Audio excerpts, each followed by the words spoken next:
You may be seated.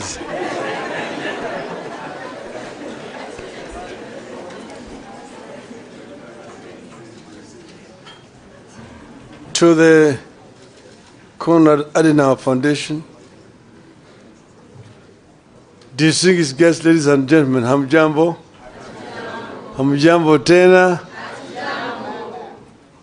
I am happy to have been invited by Konrad Adenauer Foundation to come and be with you here this afternoon.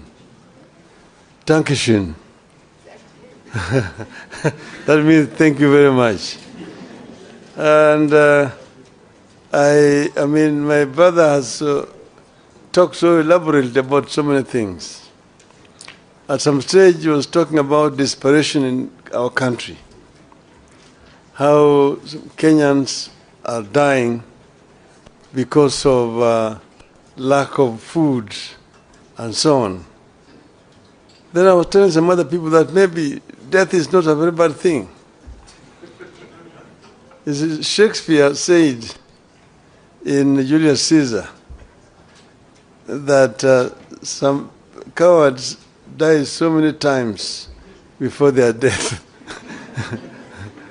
that the brave do not taste of death but just once.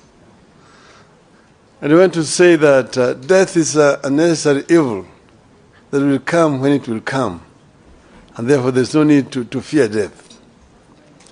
Then the other day I was talking to somebody else, he told me, you shouldn't really fear death. He said that, look, if you are sick, there are only two things that can happen to you. Either you will be treated and you will get well, they have nothing to fear. But if you don't recover, then you will die. If you die, there's nothing to fear. Why? Because you will either go to heaven or to hell. If you go to heaven, there's nothing to worry about. You will be okay. Even if you go to hell, there's nothing to worry about. You'll find so many of your friends.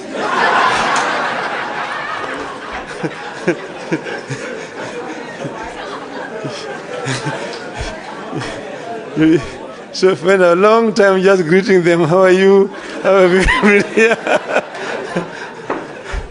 Before your time for the fire comes. So therefore, don't fear. You have nothing to fear as Kenyans. We will succeed in the long run. Now, I think this foundation has done a very good thing to choose to hold this conference. And they have told me that they're going to make it an annual event.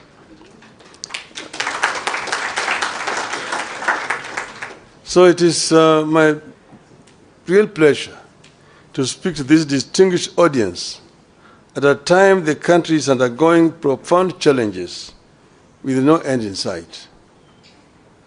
My task is to share with you the alternative economic pathways proposed by the Azimio la Umoja One Kenya Coalition Party for the people of Kenya.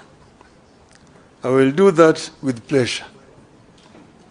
But before I do that, let me thank the Konrad Adenauer Foundation, Stiftung, as it's called in German, for putting together this conference on the subject of transforming a nation. It is proper that a foundation that bears the name of the man who presided over the reconstruction of Germany after the Second World War should get us together so that we can discuss our own reconstruction. I happen to have been in Germany during its days of reconstruction and transformation, and I can say two things without fear of contradiction. First, transforming a nation takes hard, dedicated, and honest labor of leaders and citizens. Secondly, no nation is beyond reconstruction and transformation. All it takes is leadership. And I arrived when the war had ended The Marshall Plan had been introduced, and the work of reconstruction was in its second phase. I have found when Konrad Adenauer himself was still the chancellor, and at that time when we arrived, when you went to Germany, and then you went to Britain and France, who are part of the Victor powers, you'd think that it was Germany that won the war and those countries had lost the war.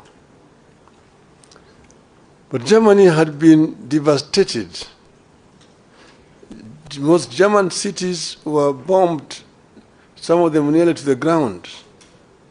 There's a city in the eastern part of Germany called Dresden.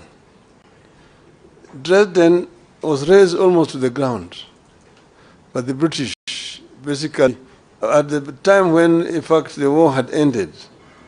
But because of the anger, what had happened, bombing of London and so on, it was a revenge bombing. But the Germans reconstructed. And at that time, West Germany was the strongest economy in Western Europe. And East Germany was also the strongest economy in Eastern Europe at that time. That was basically because of hard work. I want to say that a year after our election, if you ask Kenyans, are you better off today than you were at the time, this time last year? The answer will be obvious, that we are in a deep hole. Failing policies and grim economic prospects. There's a devastating loss of trust and confidence in our economy, our financial markets, and our government. We are caught in a cycle where reduced spending power leads to loss of jobs, which leads to even less spending, where the people can't borrow because rates charged are too high, yet lack of borrowing slows growth and leads to even less credit. Credible data collected and published by the government confirms all this grim news. And this meeting is taking place as a day after the State of the Nation address by the President. I'm going to try to answer some of the things that he said yesterday. But this is not a response. At the Hustler Fund, which was supposed to support households and micro enterprises, default on payments at a higher rate than those at the commercial banks, SACCOs, and microfinance.